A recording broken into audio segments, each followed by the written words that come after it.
Welcome. मैं ईशा नेगी और आप मेरे साथ देख रहे हैं कमाल जिंदगी। पंडित जवाहरलाल नेहरू के बाद दूसरे प्रधानमंत्री जिन्होंने 10 सालों तक भारत में शासन किया। पहले ऐसे प्रधानमंत्री जो हिंदू नहीं बल्कि सरदार थे, जिन्हें आर्किटेक्ट ऑफ इंडियन फाइनेंशियल भी कहा जाता था। जी हाँ, आज हम बात करेंगे भारत के 14वें प्रधानमंत्री मनमोहन सिंह के बारे में। इनके बारे में और जानने के लिए आपको क्या करना है, बने रहना इस वीडियो के अंत तक। मनमोहन सिंह एक प्रतिभाशाली अर्थशास्त्री, महान विद्वान और विचारक थे। राजनीति में आने से पहले मनमोहन जी सरकारी नौकरी किया करते थे, जहां उनके काम के लिए उन्हें बहुत सम्मान मिला। कुछ समय बाद उन्हें नौकरी छोड़ राजनेता बनने की ठान ली। इनके शासनकाल में भारत की आर्थिक स्थिति में क्रांतिकारी परिवर्तन हुए। उनके इस योगदान की वजह से उन्हें भारतीय वित्त का वास्तुकार कहा गया। मनमोहन जी विनम्र व महान नैतिक मूल्य वाले इंसान हैं। मनमोहन जी की प्रतिभा व नेतृत्व कौशल को पूरी दुनिया भली भांति जानती है। यही वजह है कि उन्हें लगातार 2 बार प्रधानमंत्री चुना गया। उनके काम व प्रतिभा को दुनिया के हर कोने में सराहा गया। मनमोहन जी का जन्म 26 सितंबर 1932 को गाह पंजाब, जो पाकिस्तान में आता है, वहाँ हुआ था। इनका जन्म सिख परिवार में हुआ। बचपन में ही इनकी माता का देहांत हो गया था, जिसके बाद इनकी दादी ने इनका पालन पोषण किया। बचपन से ही मनमोहन सिंह तेज दिमाग के थे। उनका पढ़ने में बहुत मन लगता था। इसी वजह से वो हर साल क्लास में टॉप करते थे। आजादी के समय हिंदुस्तान पाकिस्तान विभाजन के बाद उनके परिवार को अमृतसर आना पड़ा। आगे की पढ़ाई के लिए उन्होंने हिंदू कॉलेज में एडमिशन लिया।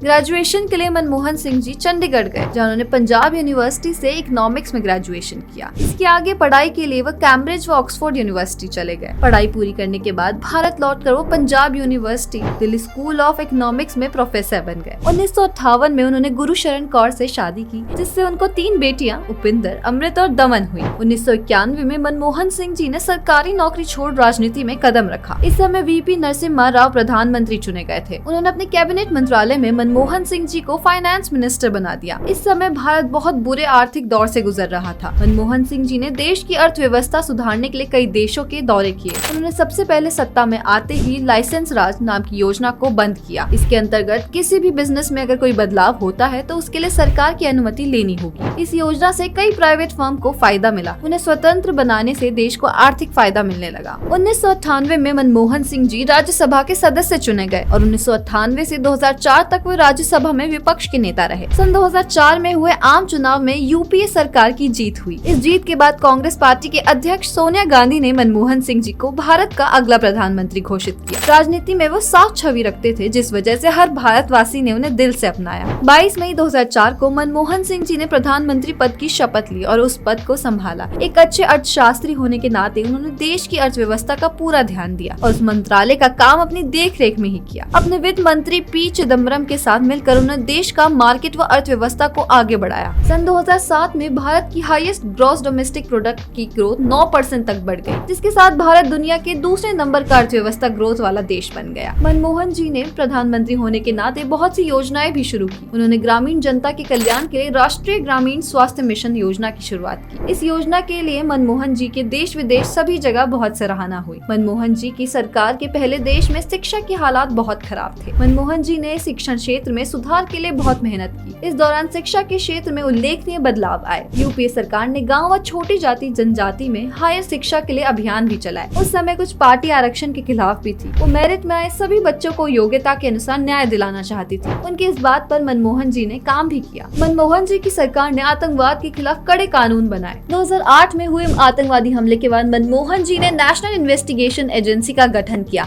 जो आतंकवाद पर कड़ी नजर रखती थी। 2009 में ई गवर्नेंस की सुविधा दी गई, जिससे नेशनल सिक्योरिटी बढ़ गई। मल्टीपर्पज आइडेंटिटी कार्ड बनाए गए, जिससे देशवासियों को सुविधा होने लगी। मनमोहन सिंह जी ने अपने शासनकाल में पड़ोसी देशों व अन्य देशों से संबंध सुधारे, जिससे देश को बहुत से फायदे हुए। इन्हीं सब बातों के फलस्वरूप 15वें लोकसभा चुनाव में यूपीए सरकार की एक बार फिर जीत हुई, जिसके बाद मनमोहन जी फिर से प्रधानमंत्री बन गए। जवाहरलाल नेहरू के बाद मनमोहन जी पहले प्रधानमंत्री थे जो लगातार दूसरी बार प्रधानमंत्री चुने गए। सन 2014 में संजय बारू जी, जो कि एक राजनीतिक कमेंटेटर है, उन्होंने मनमोहन सिंह जी की जीवनी पर एक किताब लिखी थी। इस किताब का नाम था द एक्सीडेंटल प्राइम मिनिस्टर। इस पर आधारित मनमोहन सिंह जी की बायोपिक फिल्म भी आई। उसका नाम भी द एक्सीडेंटल प्राइम मिनिस्टर ही था। ऐसे ही प्रेरणादायक कमाल वीडियोस के लिए देखते रहे कमाल जिंदगी। Please like, share and subscribe.